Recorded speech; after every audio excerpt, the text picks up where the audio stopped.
All right, and so let's just kick it off here. We're going to do very, very brief intros as part of the first question because these two have so much wisdom and insight to share. I want to really maximize our session here. So if you each had to distill down your firm's ethos, what VC should look like in 2025, what would it be? I can go first. Yeah. We're an early stage venture capital firm, so I'd distill our ethos as we're Moneyball for startups or Moneyball for venture capital. Okay, all right, Keisha? That was good. I think the ethos today is that venture capital is no longer about gatekeeping capital, but it's about adding value.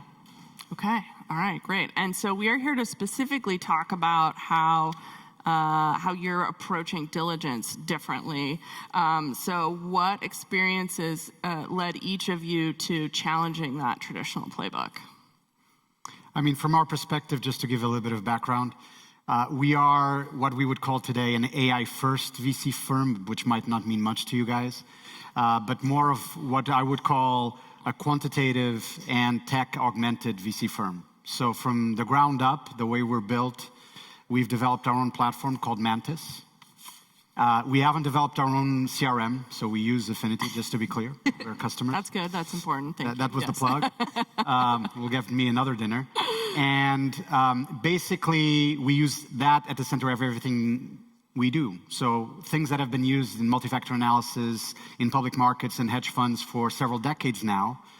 Many of you have heard about Renaissance technologies, for sure, probably one of the granddaddies or precursors to this whole movement. We are using it in venture capital. I launched the first venture capital firm that used some of these methodologies back in the day, 15 years ago, a firm called Strive Capital, and Chameleon is the evolution of that. So the world we're in right now, which is the world's like, oh, I can chat GPT this stuff, right? Or I can just go on Claude and ask this stuff. For us, it's sort of an extension to what we do. It's not going to change dramatically what you do. What we do is just adding to the stack we have. And I think later on we're going to talk about, what works in due diligence and what doesn't. But if I meet a firm, and no disrespect to such firm, it's an hypothetical firm. It doesn't exist, okay? So it's nobody in this room. But if I meet a firm where someone says, our due diligence process has totally been transformed by ChatGPT and Claude and whatever, I'm like, cool. Then maybe your due diligence process is actually not very good, right? Because if it's totally transformed by consumer applications of what's happening today in the world, how much are you doing around all the other key elements of due diligence that you should be doing in venture capital? Oh, great. I agree. So we take a different approach. And you asked, I think your question was, why challenge the traditional playbook? Yeah, what led you to that? Yeah. Yeah, at BDev Ventures, we, in addition to capital, we provide all of our portcos with access to some go-to-market tools, specifically around lead generation. And as a part of diligence, we run a pilot. This is really important for us for a few reasons, but fundamentally, founders don't just need capital, they need traction. I will also talk about a fund that's not here and is fictional, but has billions AUM and huge platforms teams. We can't compete with a 250-person platforms team, but what we can do is provide outsized value through technology, through something that's scalable, just like our founders would. And that's what we're doing today. Actually, today we make up somewhere between 6 and 65% of all new revenue for our portfolio companies that are utilizing these tools, wow, which is meaningful and an important part of our diligence process. Yeah, okay, great. So Nuno, you talked about where you think traditional VC due diligence falls short. Maybe can we pull on that thread a little bit more, kind of comparing and contrasting that traditional process with Mantis? Let's start at the basic things, right? A lot of the discussion that happens in early stage venture capital is we invest in people, and therefore we focus a lot of our due diligence process on the people, right? Meeting people, understanding and doing reference checks, etc. We realized through the years that even that part of the stack is not very robust because a lot of lead investors that we've seen across the board, for example, don't do background checks, which in the US is sort of a easy thing to do. You don't need to ask for anyone's permission, etc., etc. In Europe, it's a different ballgame. So just starting at the base of everything. The second thing that I take a little bit offense of is if you're investing in a team very early stage, you surely could do market analysis, right? Because the market sort of exists already, and either there are headwinds or tailwinds, either it's a big TAM, SAM, or it's something totally different. And so just doing that kind of basic market analysis is something that I get a bit frustrated when I hear certain funds that are like, oh, we don't have the capacity to do that, right? We do all seem to have capacity to be here and talking at Affinity Campfire, but maybe sometimes we don't have the capacity to do the market scans. But there's the next layer of it. There's a lot of data today. A lot of the discussion that we have in early stage investing is there's no data. That's not true. There's a ton of data out there. A platform like Affinity, because of its data enrichment capabilities, has a ton of data already available to you on people, on interactions that you have, et cetera, et cetera. There's a lot of secondary data sources out there, from the pitch books of the world that we love to hate, all the way to, SimilarWebs, Data.ai's, all the other platforms out there that provide estimates on the behavior of these companies at the core of what matters to us. And what matters to us is product market fit. We're trying to figure out if a company has a high likelihood to find product market fit or not. And so the due diligence process should be focused on that. It should be focused on having a quantifiable way to figure out, is this company more likely to achieve product market fit at scale or not? Okay? And because you have all these external data sources and these external data points, one of the things that we do through Mantis is when we jump even on a first call with an entrepreneur, the company has been magically scored and we have data on the company. So we can ask, for example, a question like, what happened to your retention in September 2024? Because it seems to have gone through the roof. So what did you do? And at that point in time, the founder, we had a real founder, actually. I'll give a shout out to her. Padma Warrior was the CTSO at Cisco. She did a company called Fable that just merged a couple of weeks ago. And when I had the opportunity to talk to her about this, I asked her that question, what happened in September 2024? And she proceeded to explain everything that they'd done, right? This is a first call. She proceeded to explain for 2 minutes that they changed their onboarding, they changed some of their interstitials, they changed some of the features, etc. 2 minutes into the conversation, she went quiet. And she said, how do you know something happened to our retention in September 2024? Because I haven't sent you a deck. You haven't had access to my data room. And by the way, it's in neither. So how did you know? That's the level of due diligence that I think we need to get in this brave new world, right? The level of due diligence that allows us to cut through the storytelling. We do appreciate storytelling in early stage, right? It's very important that founders can sell their story, that they can raise money. It's part of the process as well. But we need to cut through it. We need to be fact-based. We need to understand the risks. We need to understand what we're really committing to as a fund manager. That's what we're given money to do. I fully agree. And I think, Nuno, what you're talking about is what we often talk about at the fund are the 3 T's of early stage investing. Team, TAM, traction. And team, there are tools, there are data sets. TAM is, in my opinion, should be table stakes. This is easy to figure out. This is not difficult to understand. Is there a market here? Is that market big enough to produce a company that is venture scalable? But traction can be difficult. So what we do as a part of our diligence process is we run a pilot of these go-to-market tools. So we are very actively testing out companies in the market as a part of diligence. So all of the other VCs we're all looking at team data, we're all looking at market data.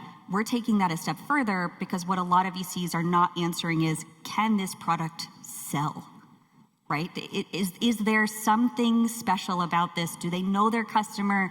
Do they understand their messaging? Have they really done that homework to get to a place where we have confidence that we can help them grow and that they're going to be able to scale?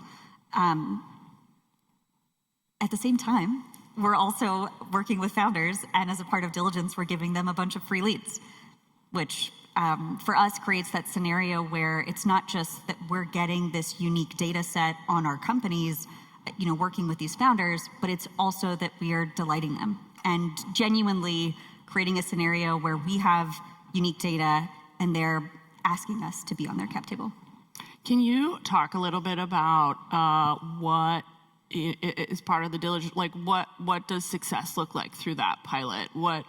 Maybe it's not only the data that you collect back as a result, but also potentially how the founder's responding to the process. Maybe could you unpack that a little bit more? Yes.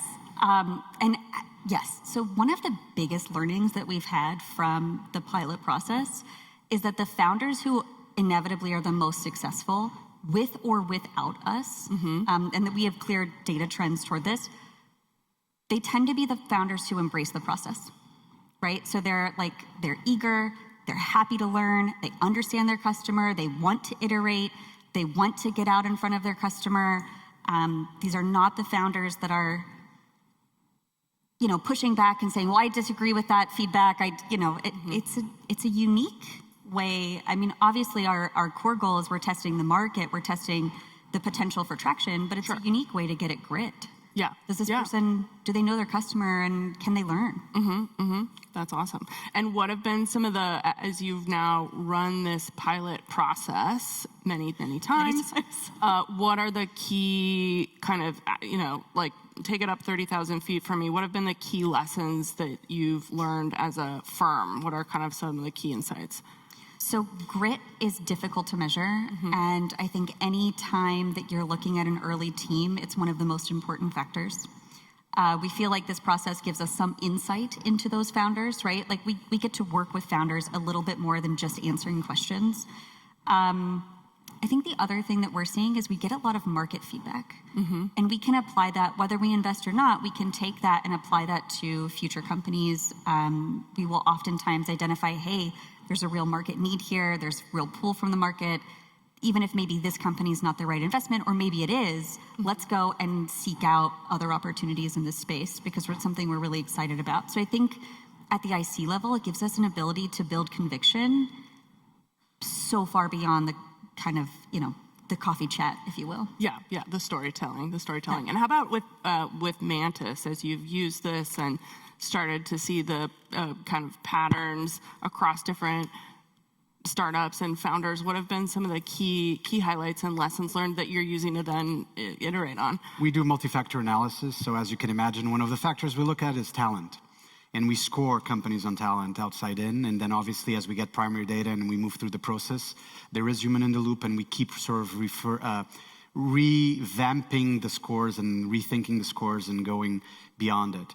One of the things we did a backtesting exercise on talent relatively recently, and there's this sort of accepted orthodoxy in to be software investing, right? One of the accepted orthodoxies or accepted rules, so to speak, is that basically it's preferable to invest in a serial entrepreneur that has had good to modest exits on their next company than to invest on a first-time entrepreneur.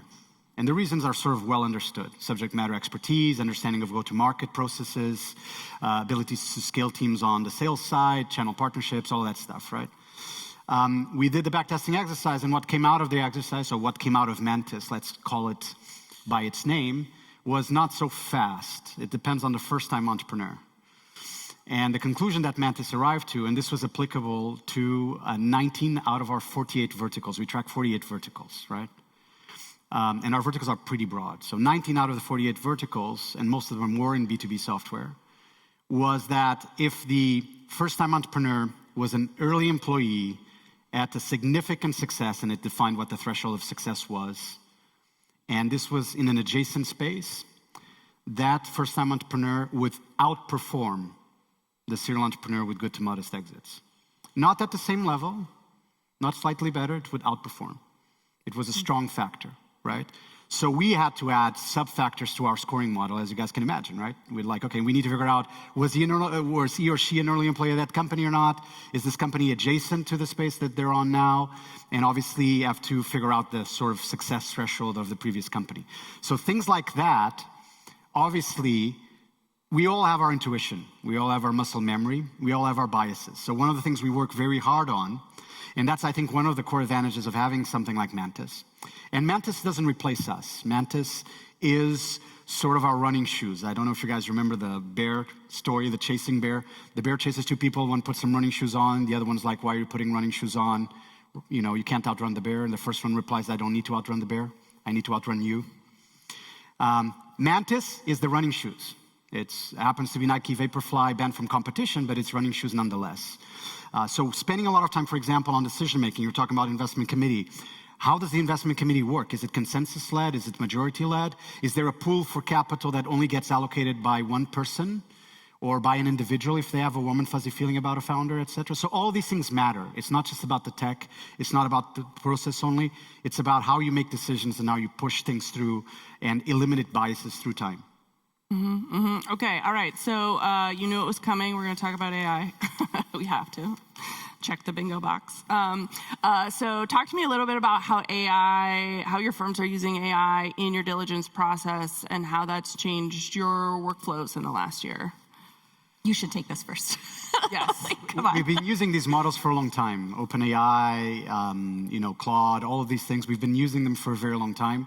So we're not bigots. We use AI methodologies for our own purposes. So for example, one of the key issues you have in early stage investing and the data that exists in early stage, there's this discussion that could happen around data quality, and there's a discussion that happens around data completeness. Data completeness is actually a bigger issue if you're using multi-factor analysis than data quality. The reason is data quality can be solved with primary data over time. They'll send you their data at some point. So you'll cross-check, you'll have hopefully the source of truth, right? But data completeness might not happen. Let's say a basic example, the company hasn't launched, but we have a product market fit factor. So is product market fit 0? Then we just ding the company. They could have the best talent ever, et cetera, et cetera. So for example, we create a synthetic score for what the product market fit could potentially look like so that that company doesn't get unduly dinged. The way to do that is using stuff like random forest regression, which actually is part of the deep learning toolkit, right? So you use AI for stuff like that.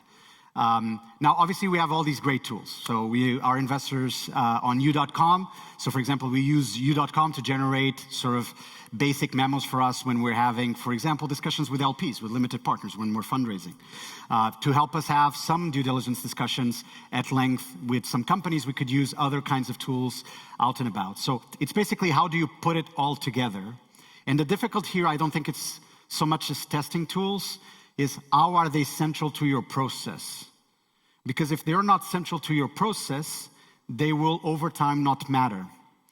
One of the questions I get asked a lot is, why are others not doing this? And obviously you can say it's very difficult, right? It takes years to develop something like Mantis, right? It took us 3 years to get to V1 on everything, right? But it's more than that. There are legacy processes, right? People have the way of doing deals, right? If you're Mark Andreessen, if you're Ben Horowitz, right? If you're one of these guys, you have access to your own networks. You want to do the deals you want to do. And so how do you eliminate these biases? It's quite complex. How do you overrule those biases? Depends on changing your process and operating model. And the only way to do it, again, it's to put all these tools and all these elements in this architecture at the center of everything that you do. How about a BDev? Yeah. That's hard to beat. I mean, we're not doing that, I'll be honest. All right, but we are doing a lot. And probably like everyone in this room, yes, we are doing a lot of automations throughout our workflows, whether that's, drafting version 1 of a memo, to making sure that every single, and Affinity is actually crucial for this, making sure that every touch point is recorded, making sure that anytime I'm getting on a call, I have full background on everyone in the call and any current conversations, any past conversations. These are simple things, but they're not table stakes. And I do see it in the quality of the interactions that we're able to have today versus 3 years ago where we didn't have that. We're also utilizing a lot of machine learning in the go-to-market tools that we provide to our portfolio companies. As far as LLMs, one of the more fun things that we're working on right now is we've just built out a new tool to help us post-investment manage our portfolio. So this is post-diligence, but we get a lot of, and I'm sure everyone in the room here will raise their hand on this, who has gotten a text message with new revenue data? Who has ever gotten an email with some weird scribbled notes? It comes in all forms. And so LLMs are not good with context. AI is not good at context. You have to have a human in the loop, but it's very good at taking large amounts of data and sorting it. Mm-hmm. And so now, anytime anyone from our portfolio any company that we're tracking sends us data. We have a system where that data is ingested and it's sorted into, the proper buckets that we want it to be.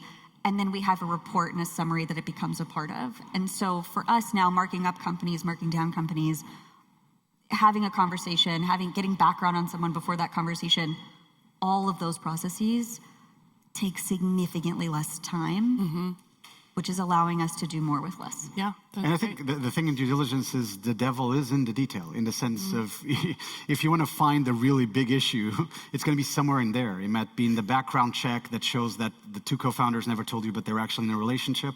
True story, by the way.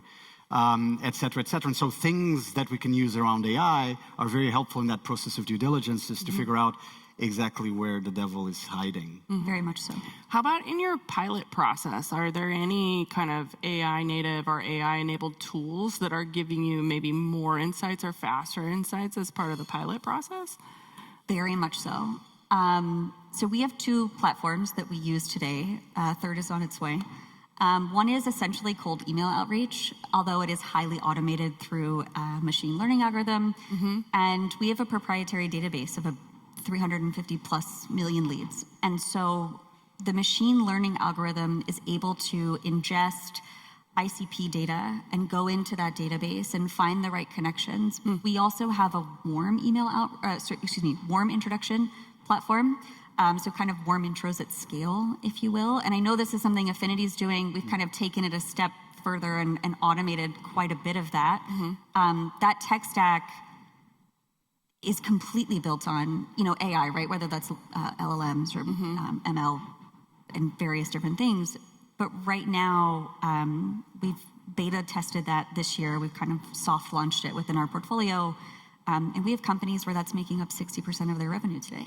Wow. Like, AI is a game changer in that sense. We, and especially as a fund, I don't know about all of you, but our budget is as close to zero as possible. It is not giant. And so for us, a lot of these tools, a lot of the processes that we run today would not have been possible 5 years ago. Sure. Because it just wouldn't have been economically viable. Yeah, that's exciting. So we've talked a lot about the possibilities with AI, the efficiency gains. Where does AI fall short?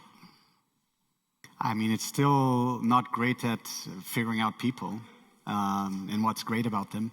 Part of this game is to understand if someone has the grit and resilience it takes to take a company to the next level, understanding if they're A+ players. I mean, obviously AI can give you a lot of proxies in terms of their skills, their academic backgrounds, their background, what they've done, their achievements, etc. But at the end of the day, is this an A+ player? And for us, for example, that's one of the parts where human in the loop is at the center. We need to figure out what are the superpowers of the founders we're talking to. And if we can't figure out, and superpower for us is this person is top 1 to 3% in the world in this. Right?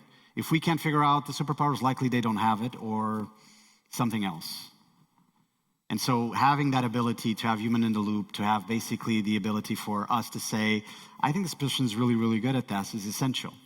And then cross-checking, you were talking earlier, Keisha, very well and very eloquently on how do you analyze people for grit and resilience. We spent a lot of time, for example, we were talking about it yesterday, on doing one thing for us that is very, very crucial, which is the element of intellectual honesty, right? And my thesis and our thesis in general on intellectual honesty is people need to be intellectually honest on their superpowers. So we identify their superpowers, and now we go and figure out why is this person going to be intellectually honest on their superpower. So let's say I'm a great product manager. Likely their biggest blind spot of this person is going to be on product management because they're not going to be second guessed by anyone. They're definitely not going to listen to their product analytics team once they're at scale. So you want to figure out how would they deal with that? How would they deal with the proof that actually maybe they're wrong, and how would they change their mind? What would it take for them to change their mind? Because that's the biggest blind spot. So again, elements that I think are very, very crucial on how you look through, for example, people. AI won't replace this. Certainly, I hope anytime soon. I hope to have a job, so that's basically the thing. Great. Same. We want that too, yeah. I'm going to take what you said a step further, and I'm going to say I'm a woman in venture. About 12% of all venture capitalists are women. The number of partners is significantly lower. The number of venture dollars that go to women is about 2%. 2 point something. AI is really good at recognizing patterns. And that's interesting, and it's really helpful when it comes to diligence and some of these different things. It's really great at identifying what fits that mold. I don't fit the mold of venture. And so I do think that some of the limitations and some of what's so important is that human element and recognizing patterns that have been successful in the past may not be replicated in the same way. And keeping that in mind as far as not making decisions just based on what previous success looks like. Yeah, that's a great point. That's a really interesting point. All right. So switching gears a little bit, venture used to be called gut feel investing. Clearly, that's not what this panel is about. But maybe comment on sort of the market at large. Do you both see more of a move to something more systemic, less gut feel? Are we finally getting some conviction on that? I hope so. I think that we are. So I've known Nunu for a few years now, and he's wildly impressive. And I mean, You're wildly impressive as well. Very humble. Why I'm we're not. so lucky to have him and you on the panel today. And I think there are funds that are doing more of this, right? Like the quant VC, that was not a term anyone in this room probably would have been throwing around 5 years ago. Today, it's a topic of conversation. That being said, I think right now we're in a place where we're moving from like the coffee conversation conviction to coffee conversation plus some data conviction. As an industry, I think there's a long way to go, actually. Yeah, I think the asset class has a long way to go. We did a little bit of a mini paper on data-driven 1.0. We think there's a lot of firms that are great at data-driven 1.0. And we obviously, as you guys can imagine, put ourselves on data-driven 2.0, right? So quant and tech. We're, I think, one of the players at the forefront of that. We think there's going to be a lot more. It's going to be one of the distinguishable factors of how the asset class actually moves forward, right? It has had very few innovations of any note besides people hiring a ton of people, which, by the way, is what private equity firms have been doing for a long time. And I think we're starting that movement now. And AI is just going to facilitate and get more and more people into a tech stack discussion internally, into changing processes. And obviously, there's going to be a new guard of partners coming to the table, hopefully a more diverse guard of partners coming to the table. Going back to gut feel still matters, right? I mean, I've been doing this for 15 years. Kisha's been doing this for a bunch of years. We have some pattern recognition that we need to take to the table. And sometimes finding outliers implies taking strange decisions. We have a pool of our capital that is the one partner can take the call on kind of capital. And I call it the Snapchat rule. You can imagine what was the company that was on our anti-portfolio that led to the creation of that rule. Funny story, I can tell that later. But basically, it allows us to have the warm and fuzzy feeling. Even if Mantis is telling us a bunch of things, and even if we did a bunch of due diligence, we still have that strange feeling. We can still make the call. We can still say, you know what, I'm going to go with it, because that's also part of my job, to find the absolute outliers once in a while as well.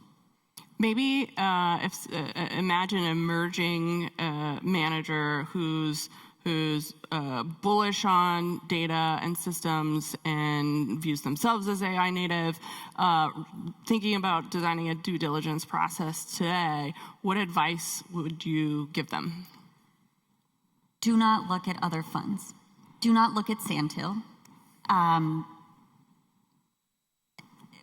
What is your right to win? What is unique about you? And that can be a platform, it can be a network, it can be it can be a system, it can be a specific industry expertise or a niche.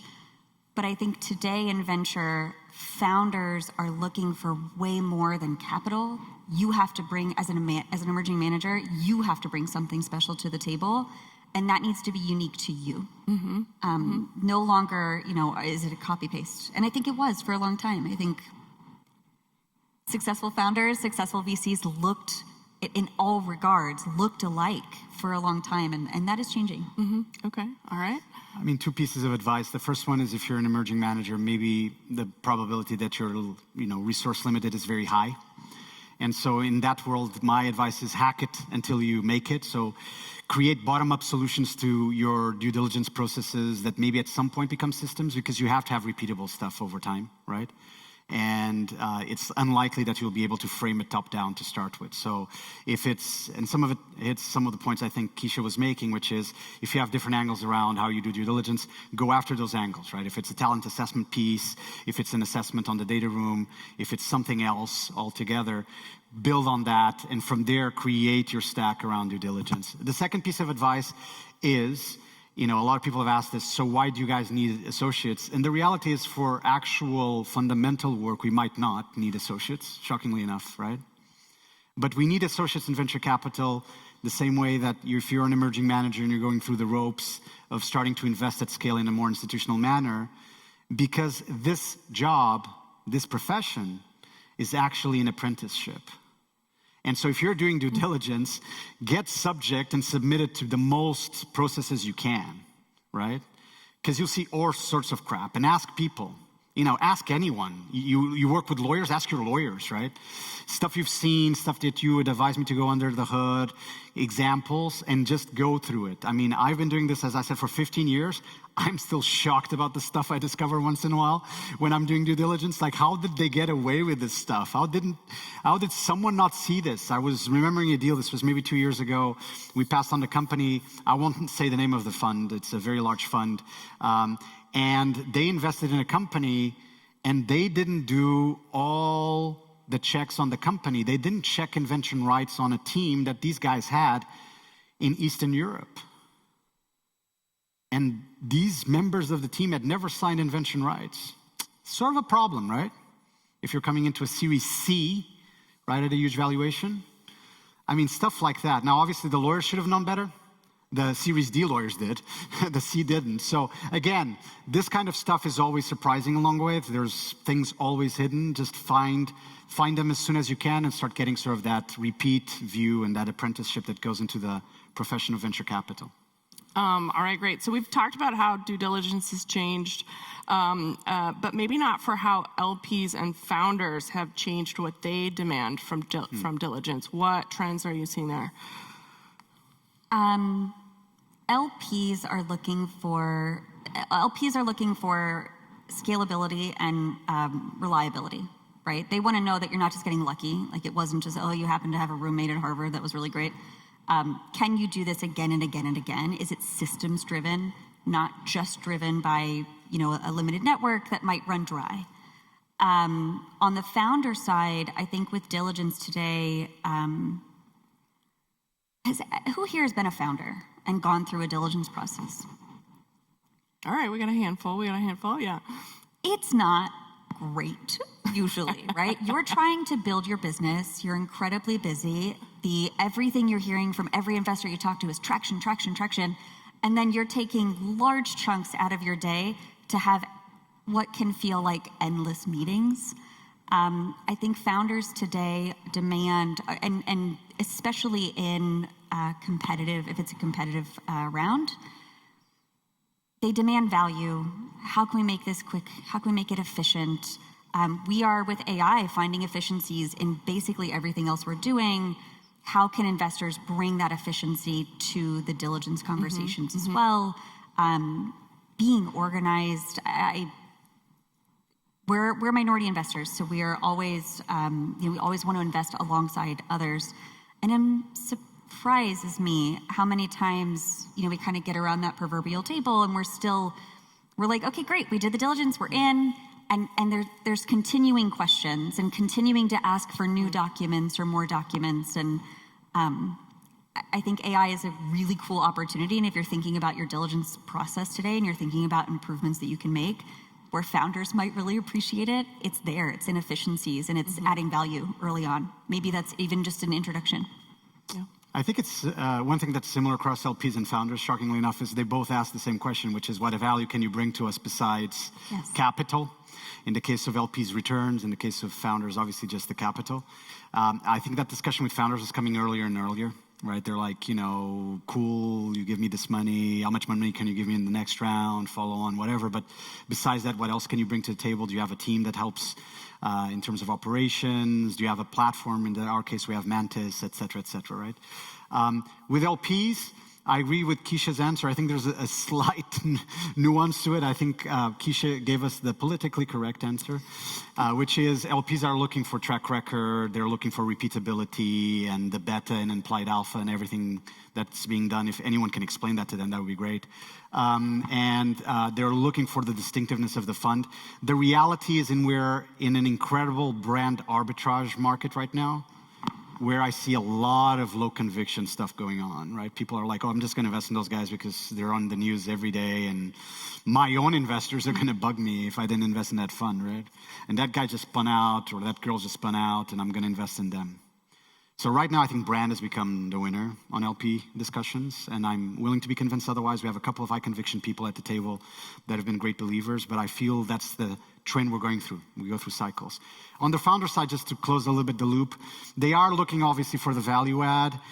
They're looking, the really smart entrepreneurs, particularly entrepreneurs, they're really looking at the individual, right? They know they get the partner for sure, right? Whether they want it or not. So they're like, is this a person, first, that will stay around for a while in this firm because things are moving quick. But more importantly than that, is that the person that I can count on, that's going to tell me the tough stuff when they need to say, but also is not going to destroy me just for the sake of destroying me and kicking me out, for example, as the CEO of the company because they have some mate that they want to take over the business. And they're getting, I think, smarter and smarter on how they get their information. They're almost, I see a lot of people now that check us out that don't even ask for reference checks. They just go direct, right? And they just ask our founders, what's the experience with this person, right? So I feel that's evolved quite dramatically. Mm-hmm. Okay, all right. Final closing thought here. Would like each of you to do some myth busting. What do you think is the biggest myth in modern diligence that you would like to bust? I genuinely believe that diligence doesn't have to be just about protecting the investor, that it really can add value to the founder. Certainly in the method of how we're doing that, but in a lot of ways. And if it's a good diligence process, it can genuinely help the founder see maybe some holes in their business, and actually go out, correct those, and come back and raise money later. Okay, all right. Yeah, I think that the best diligence is sort of the best checklist. I found the best diligence is when you move beyond the checklist. Obviously, you have to have a core of the things that you're observing and trying to see, core pieces of the process. But you're going to find the best things, good and bad, because you do need to build conviction. I think a lot of people could be anti-VCs and not invest in anything. It's very easy to destroy any deal.